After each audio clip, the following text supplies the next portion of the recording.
Hi, everybody. It's Susan here to talk about Saturn again coming into Aries because it's quite an event, and I think it's worth reflecting on for the next few months how this future is going to look for us all. So I want to give you some personal insights into this time in terms of how you can work with this or how you might like to experience this transformation in this year of 2025, but also going forward for the next 3 years, because Saturn is with Neptune until the beginning of 2028. So it's a longer cycle. And it also is creating a new 36-year cycle. So it's a big deal. There's something that's ending and something that's beginning. And we want to think about really what it is that's keeping us from this new thing. So notice that sometimes what we have to let go of is actually perfectly functional. It's not that there's anything extremely, dysfunctional or wrong about it, but it's no longer fitting. It's no longer appropriate. And then there are other things that are more obvious, they're more dysfunctional, and really we need to let go, whether that's a personal thing or a collective thing. Time to move on. And there'll be a lot of that. There'll be a lot of shape-shifting over the next 2.5 years that takes us into this new vision for the next 36 years. So the last time Saturn and Neptune came together was in the middle of Capricorn, in the middle of the sign of Tropical Capricorn in 1989. So quite a big year. And I just wanted to point out that now that they're meeting in Aries, that's actually a sign-based square. So we're coming into a whole questioning around everything that's happened over the last 36 years, not just personally, but collectively. So that's the theme. It's not by degree that they are squaring, but it's definitely by sign, and really something new has to happen. This is in the very, very beginning of the zodiac at 0 degrees of Aries. We see that it happened today as I'm recording for 36 universal time. And so Saturn just moved into Aries, and it's just less than 2 degrees away from Neptune. And of course, next year they will actually be conjoining each other just 45 minutes into the sign. So in February of 2026, they both shift in to Aries once again. So what's really happening here is Saturn comes along and makes us get real around what it is we're dreaming of, what we hope for in the vision. It may come through disappointment that we realize the thing that I wanted or the thing that I've been dreaming about is just never going to happen, or it won't happen in this way. So there might be a certain amount of grieving around what needs to be let go. But I really want to say it is a good time to really let go of as much as you can. To think of it as ballast. You're just dropping ballast.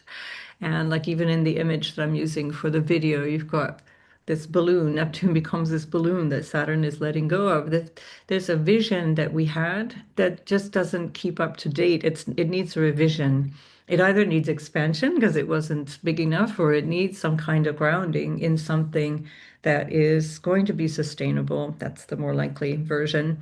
Um, so it's been in the air, this conjunction of Saturn and Neptune throughout the sign of Pisces. Once Saturn moved in there 2 years ago, roughly in March 2023. So it's kind of been here, this notion of what we have to let go of. And this is the theme of 2025 as Saturn will retrograde back into Pisces. At first, it stations retrograde. Let me give you those dates so you've got that, and I've got it correct. Hang on. Um, yeah, so Saturn will be stationing retrograde on the 13th of July until the 28th of November, but it actually goes back into Pisces on the 1st of September as part of the retrograde. And it goes all the way back to 25 degrees, which is where we find the North Node in Pisces now. So there's something that's quite clear for us now that it's also going to have to be part of this revision, part of the thing that we're letting go. It's the thing that we might still think we want at this stage, this bigger picture. And I've done videos on this already, so please look in my channel for the Saturn in Aries, Saturn with Neptune, and then we also took a look recently with the new moon in Gemini, which is just 2 days after the Saturn ingress, in terms of the square with Jupiter, square of the nodes from Jupiter. So the dreaming is big, there's no doubt, and it's not wrong to dream. It's just that we're going to also have to be in a different state of awareness when Saturn comes in to meet Neptune. Things that we thought were just lasting and always going to be there just fall apart, and it just doesn't work anymore. And it's often things that we just didn't want to look at or that we weren't ready to let go of. And so if we take the example, for example, the collapse of the former Soviet Union, for example, or Central Eastern Europe, European governments changing, those were things that were eroding. It was pretty clear throughout the 80s, even in the 70s, that many of these governments and ways, systems of government governance were not sustainable. It was just always a question of how was this going to look when it finally disappears. So these things are not usually completely out of the blue. For example, today we're seeing things like the UK and the US um, kind of falling apart. And I'll show you a couple of charts around the UK where we really see how this will play out in their experience. And and just how we see what is going on in our lives as something that's always going to be there. It's really helpful to take a step back and get a bigger perspective and say, well, it's just this moment in time that it feels stable and secure. But Saturn is the Lord of timing, and so the erosion of the sands of time is always going to bring change. We always are in flux and change. So that's the way that we need to remember that this is the world that we live in as well. So while Saturn was in Pisces, it was all about kind of finding this place of acceptance or surrender to the limits or the vision that we had in this world. That's why we've been preparing for this moment of letting go or revising in a stark way. Um, and also surrendering to our highest authority. That's Saturn in Pisces, recognizing there is a certain aspect of thy will be done. There is an aspect of I didn't make this happen. This is happening through me, and this is all going on in ways that are evolving as I evolve and become aware of that. Now, it's not about magical thinking. It's just literally the reality of things. The ego wants to believe that it is the cause of things, and it's never really true if you really start to look deeply at the question. Well, Saturn now moving into Aries is asking us to look at something very different. It's about finding the courage to step into what we don't yet know, but we know it needs to come. We're looking at this forward vision, and especially with Neptune there, it's a big vision, and Saturn is giving us the courage. Or testing is a better way. It's not giving us, it's testing our courage in terms of getting there. And again, you'll find more information in my previous video on Saturn. I'll post that in the link and in at the end of this video. So we're looking for new structures, a new way of organizing ourselves, a new way of actually presenting ourselves to the world. Like when Saturn was in Aries, the first time, April 1996, Saturn moved into Aries, and it basically stayed there because Saturn didn't retrograde back into Pisces like it's doing now. So we had a full-on Saturn in Aries from April 96 through till I guess it was February 99. And that's a time that if you personally recall, if you're old enough to remember that time, that there was a lot of shape-shifting around how we want to show up. In my case, as a Cancer rising, it's at the top of my chart. And for me, it was this big journey of letting go of this dream or the vision that I had for my career and deciding that I didn't want to work at these international institutions anymore. What would I do about that?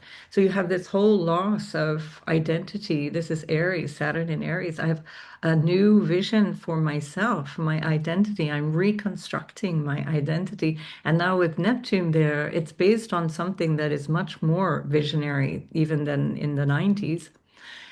So this is a big moment, and it's a time for us to really respect Saturn because sometimes the vision is a little too far ahead of us, and the testing of it, the capacity to realize that there are certain things that are not going to happen in the way that I want them to, or in the timing of things that I want. We bow down to Saturn and the divine timing that it brings. It's all in good time.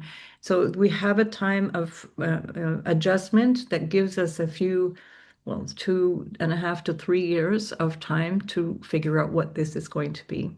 it already feels really strong in many ways. You'll know that internally. You'll know that instinctively, this is the thing I need to let go, but I just don't know what that would feel like, or I don't know what that's going to feel like or appear as going forward. So how do I let go? And so what I can say is really question, what am I afraid of leaving behind?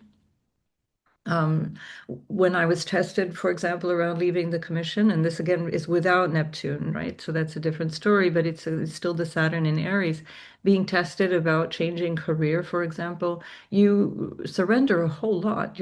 All the studies you did towards that, all of the internships, all of the blood, sweat, and tears to get yourself in that position, then your colleagues, and then the status that you have as well, all of those different things are part of the identity that you acquire in thinking this is the thing.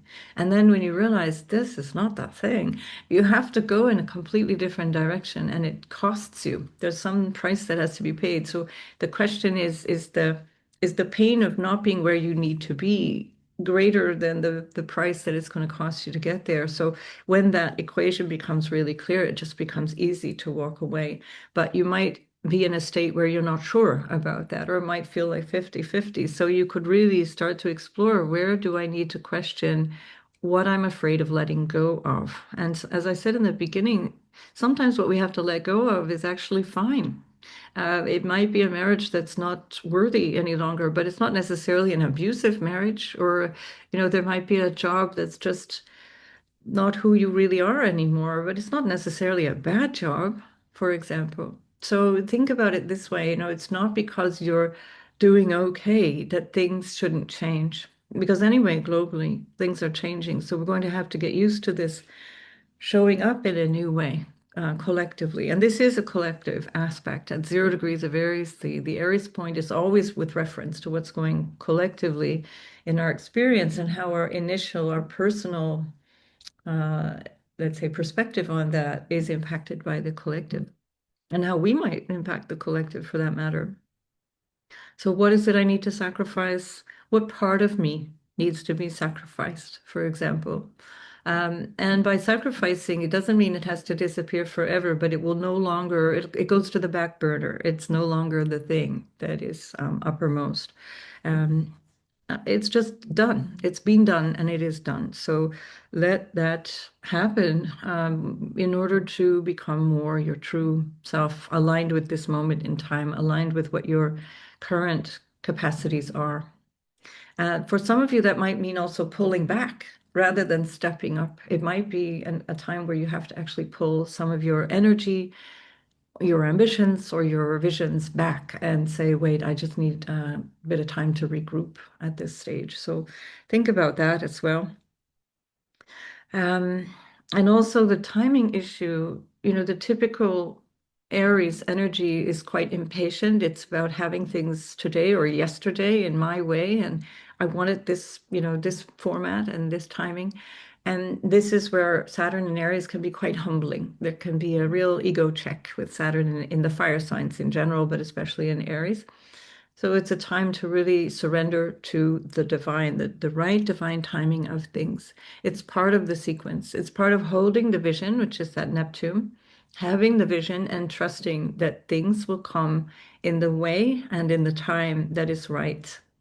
My friend Roisin, who some of you know from videos that we've done together, and even some of you have been on retreat with the two of us together, she's wonderful. She has this notion of, I know who my boss is, and I just step up when I'm being asked to step up, and I let go when I'm being asked to let go. And it's a visceral choice. It's a visceral thing.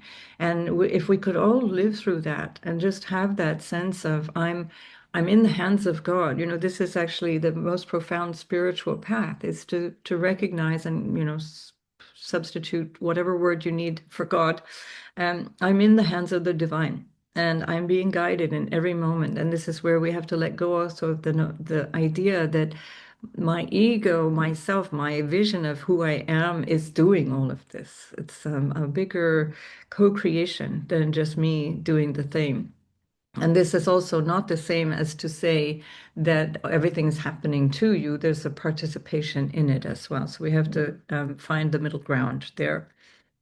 So there will be a lot of disillusionment around what you might have wanted in terms of a dream that you had, in terms of the thing that's going on, that's extending into this moment in time. That can again be collective and it can be personal.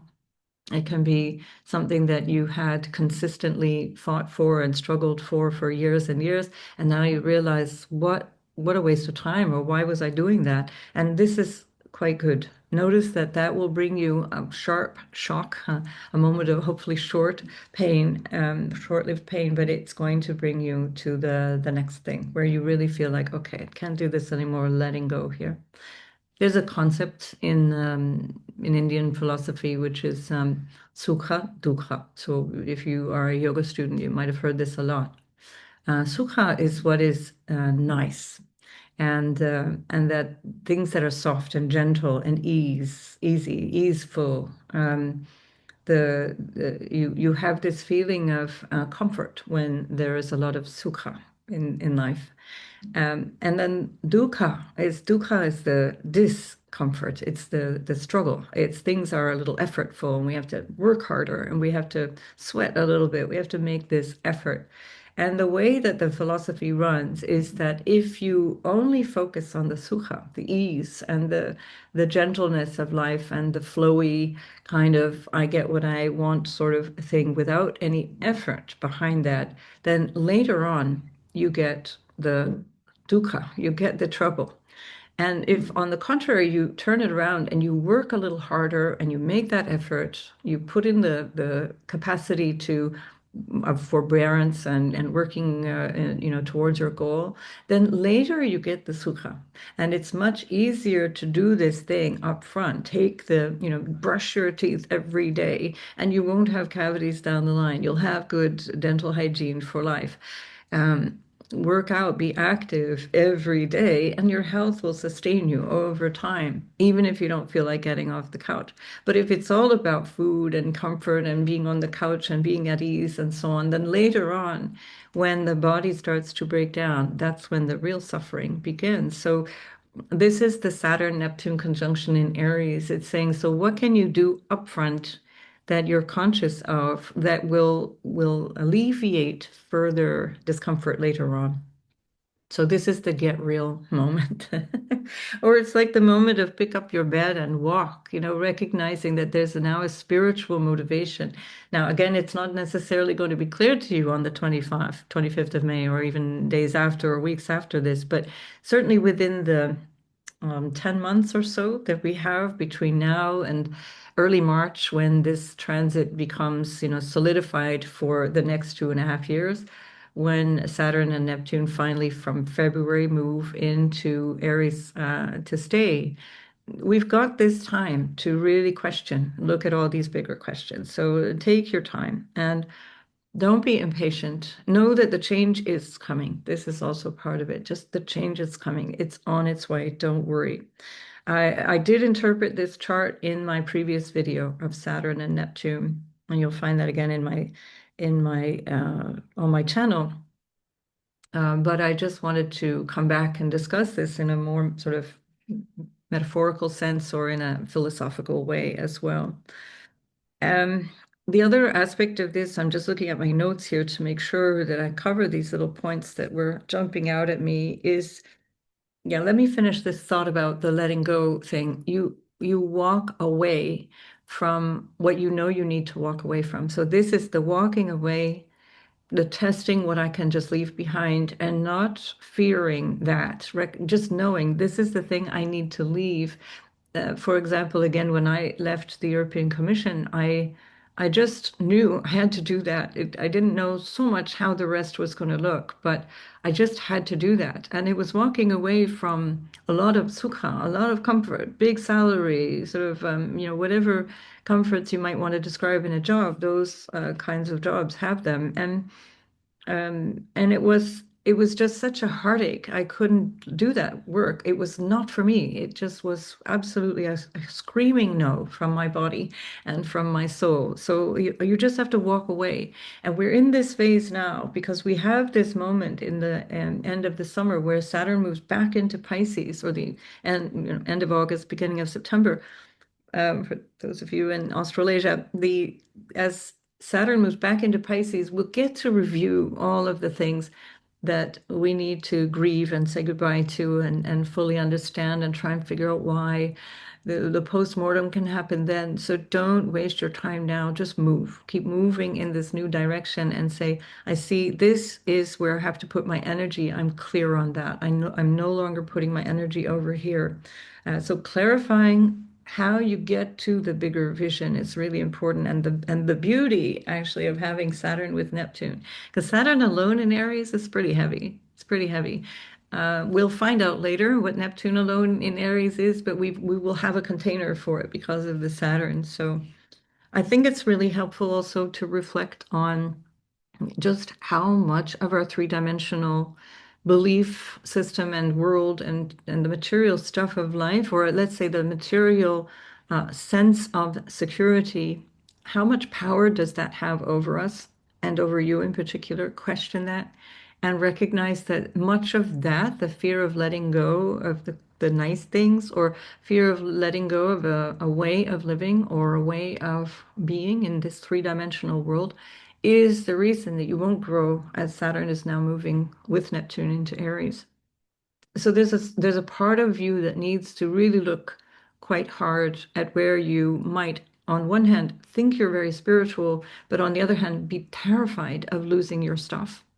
I often have this notion that if I lost everything through whatever, flooding or some natural disaster or whatever, how would I be? How would I function? And that's a great practice of non-attachment to really recognize, okay, this thing is mine for the moment.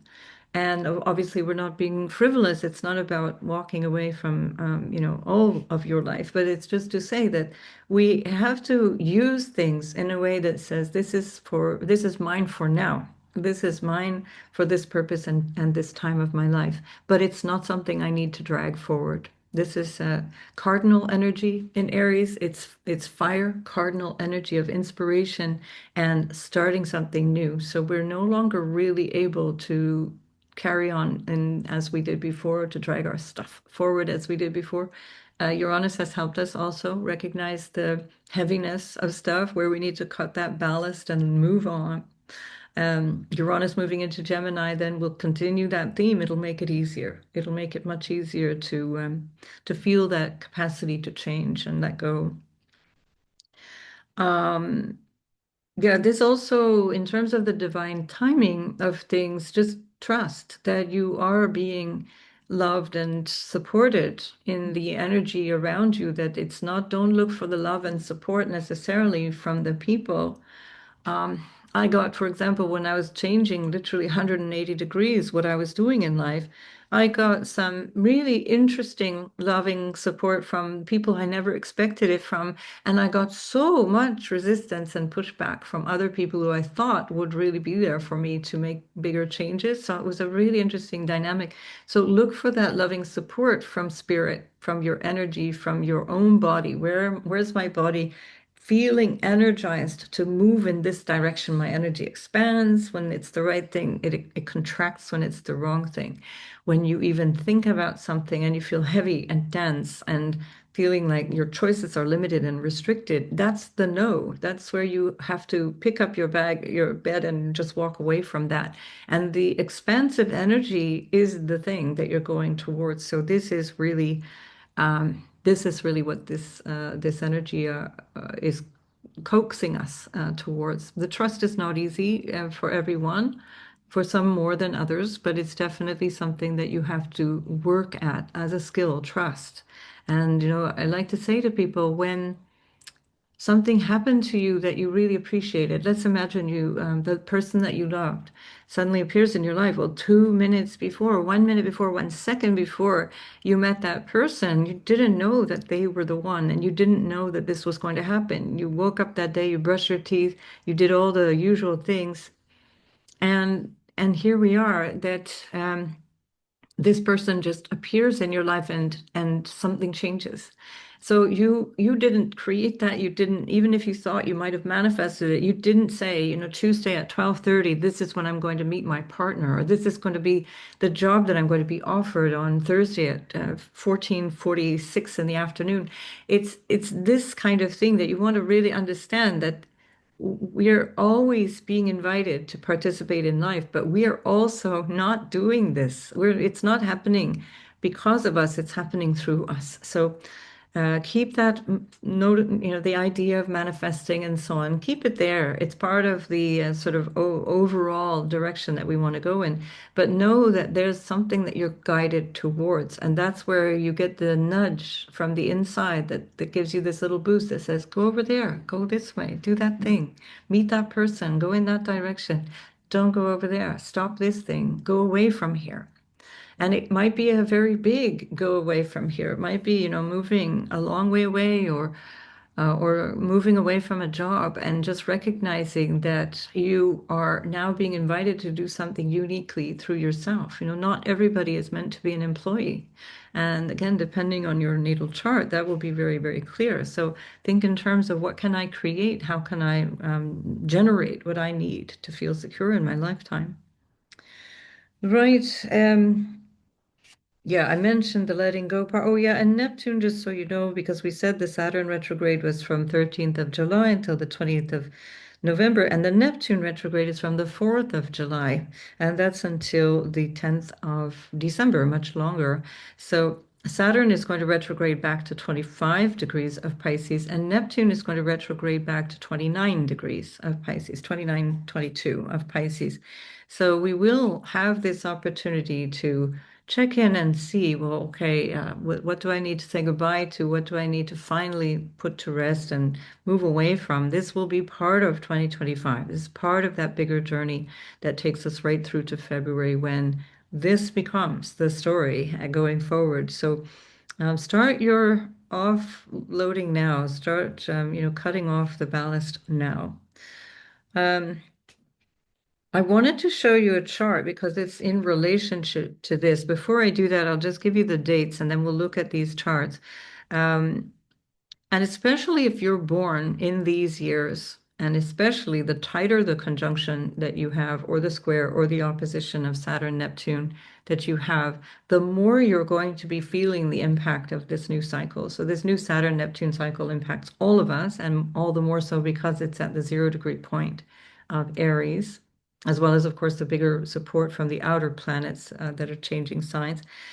Again, you'll find that in different videos, but think about these dates as how they resonate with the bigger, like really much bigger changes that you're being asked to undergo. So, for example, if you were born in 1989, we're ending a cycle of that energy. So if you're born in 1989, you have the Saturn Neptune together, and you even have Uranus in Capricorn as well. So a very, very big shift this year for everyone who's born in the 89-90 cycle of change.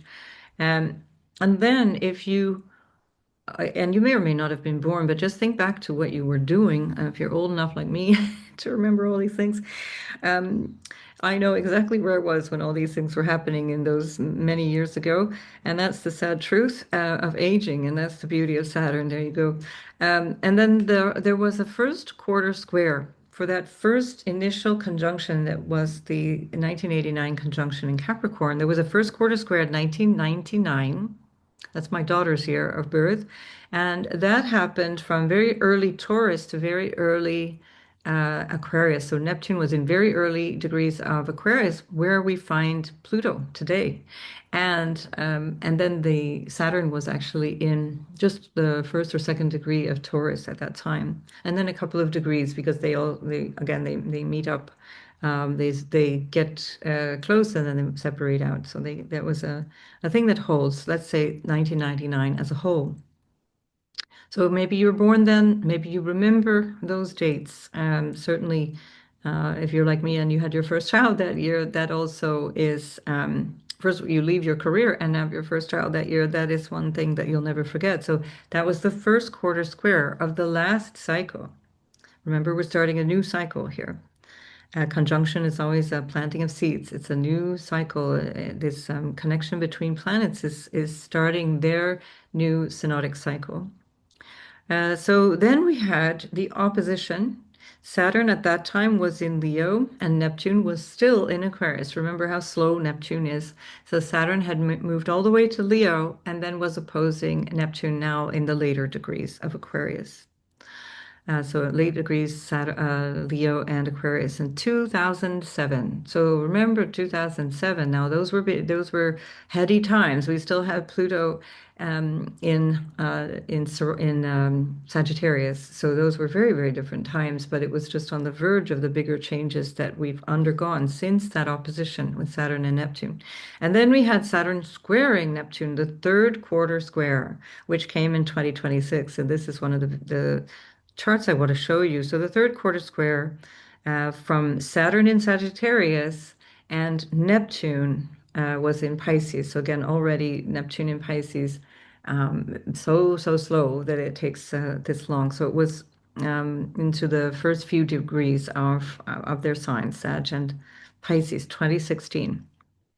Now we're in this new cycle. So that's the end of that cycle that started in 1989 and the beginning of the new one coinciding. It's always the beginning and ending at these phases, which are similar to new moon phases, right? This is part of the synodic cycle of Neptune and Saturn that's creating this whole new epoch, a new era that we're entering into. And this is for 36 years, which means that the next time this happens will be 2061, and that will happen in Gemini.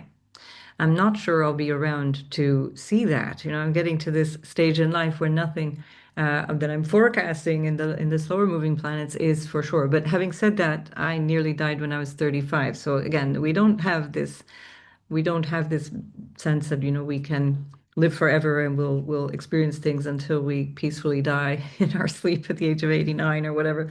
So just keep that in mind because what I'm saying here is I'm giving the timelines, but just think about this as close to today as possible. Don't forecast into 2061 by any means, even if you're a spring chicken and listening to me now. We don't know what life will bring, right? This is not us doing it. So this is where we have to recognize this is new territory. This is pioneering energy. That's very Aries, pioneering energy. And we don't know how we're going to fit into the global picture. We just have to trust from what we're experiencing at our level that this is the right thing for me to be doing now. Don't think too big. Don't think too far in advance. Just keep recognizing this is the thing for me to do right now. So as Saturn is testing this vision, part of the way that you'll know is when you recognize where the energy is uplifting and taking you forward and where it's not. But again, don't take this entirely literally because, for example, if we come back to the reference of the Sukha, the ease and the Dukkha, the discomfort, um, if I hate, for example, doing my accounts, I'm just really not good with my accounting. My accountant has tolerated me for many, many years already, but I'd say he would have wanted to fire me at many, many turns. And so I end up doing everything kind of last minute and in real haste because I just can't be bothered to do it properly the rest of the time. It's one of those things I just don't enjoy doing, not big on all of that.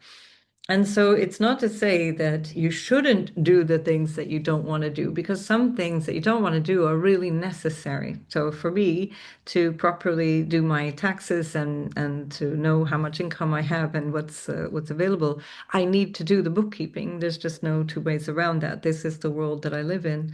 And that's the Saturn aspect of this. So I'm not saying that anything that feels uncomfortable should be avoided. I'm just saying that in the greater guidance of things, there are going to be choices that will lead you to a better feeling place. And that may not be logical. It may not look logical to your 3D notion of life. So that's where you pick up the bed and walk and you go in that direction anyway.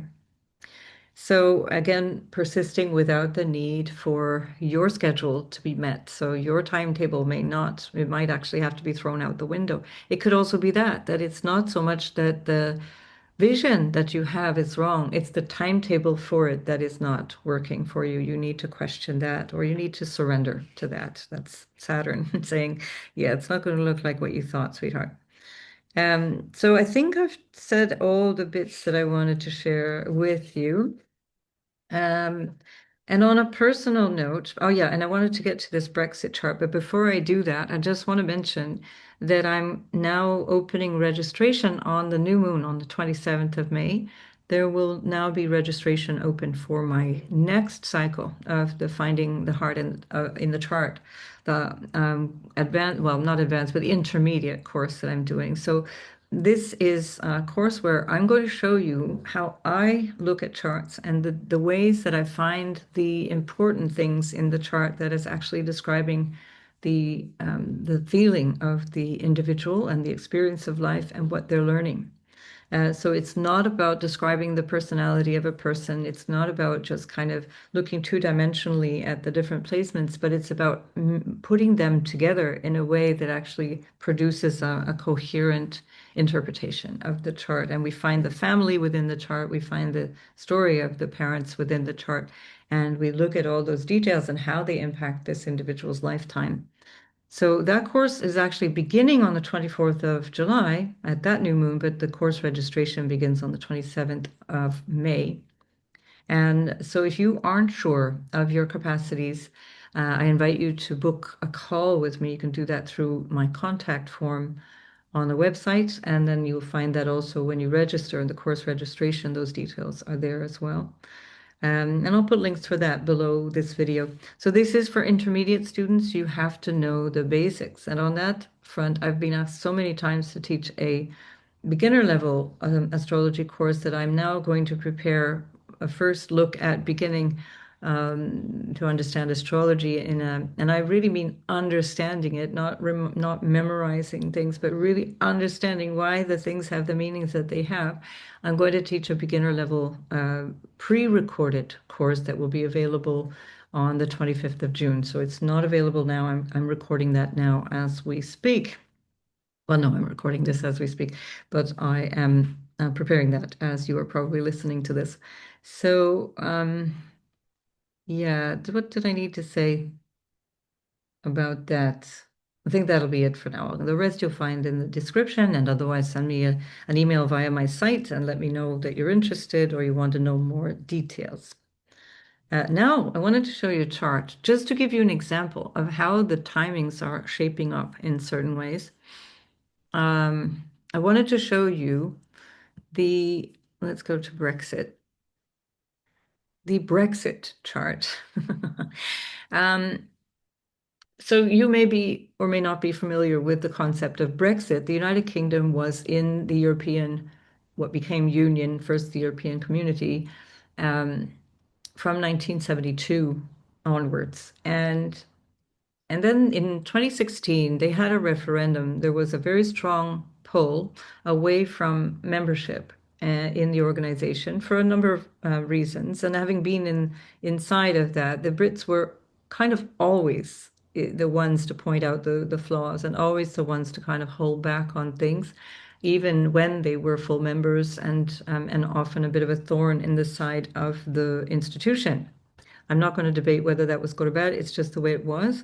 And so there was always a certain kind of not 100% engaged with the concept of Europe. And that is also quite a anyway, I'm going to leave that aside. That's a political discussion. But so what I wanted to say is that when they had the Brexit referendum, it was at the third quarter square. Let's just take this for the first chart, and we'll look at that only.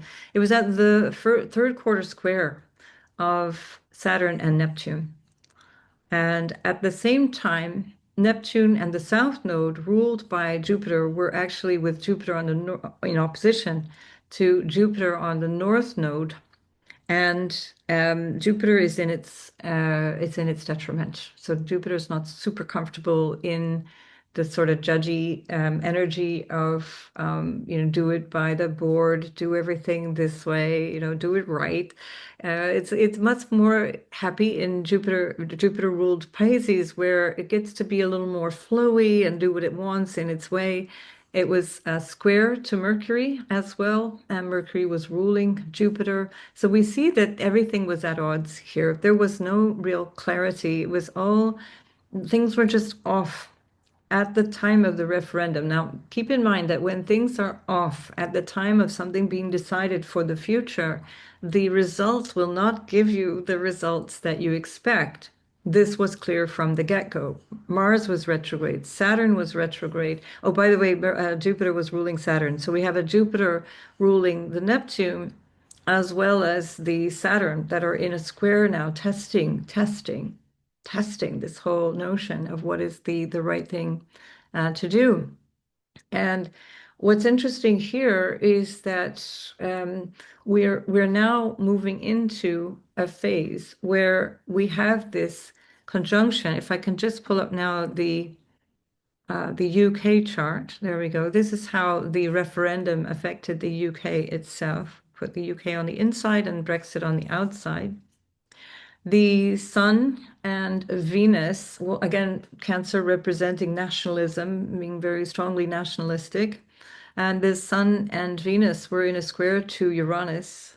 And the Uranus, Libra is the UK ascendant. And they have the South Node in the ascendant, the North Node in Mars ruled Aries. And Mars itself, remember, is retrograde. So we have got Uranus in the sign of relationships and the open enemies and the people we relate to in a trine to this retrograde Saturn that is in the natal chart of the UK. And we have the Mars, which is in, the rulership of the seventh house, which is about relationships and so on, in a really, really strong trine to Chiron, which is now in the sixth house of duties and obligations, contractual obligations as well. Saturn is also in the house of contracts and agreements with others. And again, it's in that square from Neptune to Neptune from that third house. So something touchy is going on. It's not stable. We heard this from astrologers. If you were paying attention back in the day, there was a lot of this understanding. This is just not going to work. Pluto was indeed, although retrograde, it was backing up into the square with the nodal axis, and also in opposition to the moon, which suggests again the feeling of the public, the very national protective feeling of the British public. So this is, and also from the house of territory and what feels like security and so on. So this is the chart that was the Brexit referendum. And now if we take basically the Saturn ingress chart, hang on. We take the Saturn ingress chart, we put hang on, got to go back to this. Saturn ingress is today on the outside and the Brexit chart is on the inside. And we see here, now we have this oh, sorry, I got the wrong Saturn ingress. Hang on just a minute. Sorry, that's 96. We want this current, right? So we've got Pluto coming up to the moon. It was just poking at that. Next year, it's exact. And Chiron with Eris, I didn't put Eris in today, but Chiron is with Eris and having just crossed over the Uranus in the Brexit chart. And the North Node is coming across Chiron. It's like, oh my God, what decision did we take here? Now Jupiter is going through the 12th house here for this particular referendum chart, which has an ascendant in Cancer. And that is the Saturn and Neptune is squaring the sun of the referendum. And there were a number of different things. Hang on, let's go back. So Mars was doing something as it was sextiling the Mercury. Again, this questioning Mercury, Chiron, of course, being squared now by the Jupiter. This again, that's what have we done? And the interesting thing, oh, there's more, I'm sure. I just wasn't. Oh, yeah, Mars is in a trine to Neptune. Mars backing away from a trine to Neptune as well. here what we have is a story of regrets, and this is going to be how it's changing. And all of this week leading up to the ingress of Saturn, this week has been very topical around the issue of Brexit because the UK government has been negotiating without the consent of the public, but in terms of, on behalf of the public, so-called interest, the government of the UK has been negotiating with the European Union and renegotiating fisheries agreements, renegotiating other agreements that it abandoned when it decided from this referendum to leave the EU, which it did formally in 2020. So this is the now new way of having to show up and renegotiate. What did they gave it a funny word?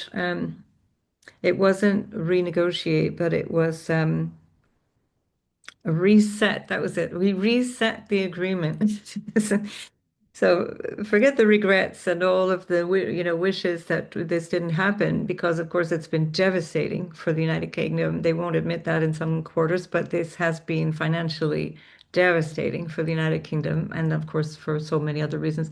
They're now having to reconsider the agreement as we knew it would have been because of that Brexit chart that we saw with the Neptune square Saturn.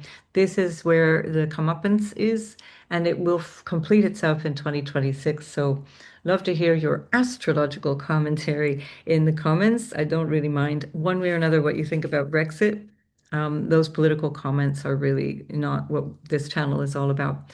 So, just to say that this is the timing kind of shift, and maybe you made a big decision in 2016 or 1999 for that matter, things in whatever way, shape, or form they came in that period of time, they are now being up for reconsideration. And that might be you if you're born in that energy of either the conjunction or the square or the opposition.